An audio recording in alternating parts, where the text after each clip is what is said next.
नमस्ते। कभी सोचा है कि हिस्ट्री पढ़ना मतलब इतिहास को जानना असल में एक बहुत बड़ी, बहुत ही दिलचस्प मिस्ट्री को सुलझाने जैसा है। ये अतीत को समझने की एक, कह सकते हैं, डिटेक्टिव स्टोरी है।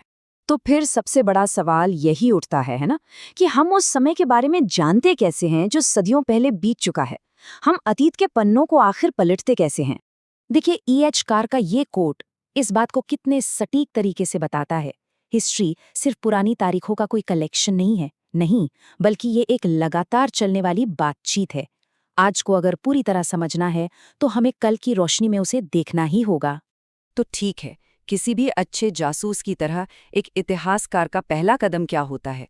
सबूतों को समय के हिसाब से तरतीब देना, यानी ऑर्गेनाइज करना, सारी घटनाओं को एक सही क्रम में लगाना। और समय को मापने का तरीका भी बड़ा इंटरेस्टिंग है। पहले BC और AD का इस्तेमाल होता था, पर अब दुनिया भर में BCE यानी बिफोर कॉमन एरा और CE यानी कॉमन एरा का इस्तेमाल किया जाता है। यह अब एक तरह का ग्लोबल स्टैंडर्ड बन गया है। जरा इस टाइमलाइन पर नजर डालिए। ये इंसानी इतिहास के कितने विशाल पैमाने को दिखाती है, आखिरी आइस एज के अंत से लेकर हमारे मिलेनियम तक। इससे इतिहासकारों को घटनाओं को एक सही कॉन्टेक्स्ट में रखने में बहुत मदद मिलती है। अच्छा, तो टाइमलाइन तो सेट हो गई। अब देखते हैं कि एक इतिहासकार सबूत यानी एविडेंस कहाँ से इकट्ठा करता है। इन सुरागों को, इन क्लूज को सोर्सेस कहा जाता है, और ये कई अलग अलग रूपों में हमारे सामने आते हैं।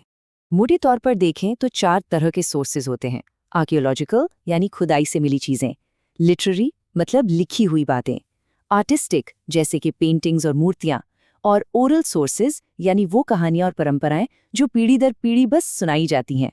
या देखिए, 2 बिल्कुल अलग तरह के क्लू हैं।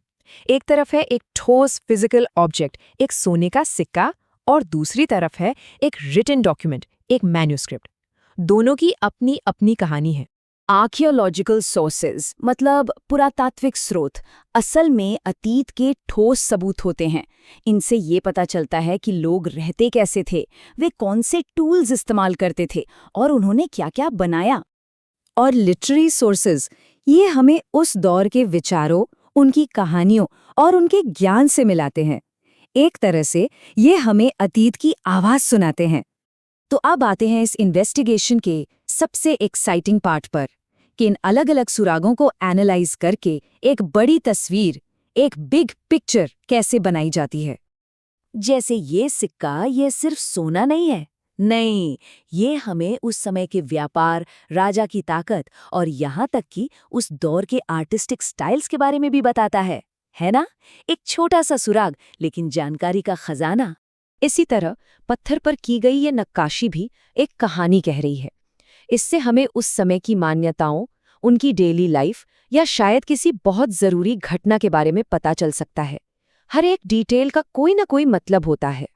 और कभी-कभी तो एक अकेला मॉन्यूमेंट पूरे साम्राज्य की सोच को, उसकी आइडियोलॉजी को दर्शा सकता है। अशोक का ये लायन कैपिटल सिर्फ एक स्कल्पचर नहीं है, बल्कि शांति और धर्म के संदेश का एक बहुत बड़ा प्रतीक है। तो ये सारे सुराग, सिक्के, नक्काशी, टूल्स, जब ये सब मिल जाते हैं तो क्या बनता है? ये हमें इस तरह के एक सीन को रिकंस्ट्रक्ट करने, यानी फिर से बनाने में मदद करते हैं। ये पूरी तस्वीर कई छोटे छोटे सबूतों को जोड़कर बनाई गई है, जिससे हमें अतीत की एक झलक मिलती है। लेकिन यहाँ कहानी में एक ट्विस्ट है। इतिहास को रिकंस्ट्रक्ट करना एक जिगसॉ पजल को सॉल्व करने जैसा तो है, पर हमारे पास हमेशा सारे पीसेस नहीं होते। इतिहासकारों को अक्सर इन खाली जगहों को भरने के लिए अपनी समझ और इंटरप्रिटेशन का सहारा लेना पड़ता है। और यहीं पर एंट्री होती है उस इंसान की जो इन सारे सुरागों को एक साथ जोड़ता है, द हिस्टोरियन यानी इतिहासकार। तो एक इतिहासकार ही वो जासूस है जो इन पहेलियों को सुलझाने में अपनी पूरी जिंदगी लगा देता है। वे सबूतों की छानबीन करते हैं, सवाल पूछते हैं और अतीत की कहानियों को हमारे सामने लेकर आते हैं। तो इस पूरे इन्वेस्टिगेशन के बाद सवाल ये है, क्या हम सच में इतिहासकारों की तुलना जासूसों से कर सकते हैं? देखा जाए तो दोनों ही सुरागों का पीछा करते हैं, थ्योरीज बनाते हैं और सच को सामने लाने की कोशिश करते हैं।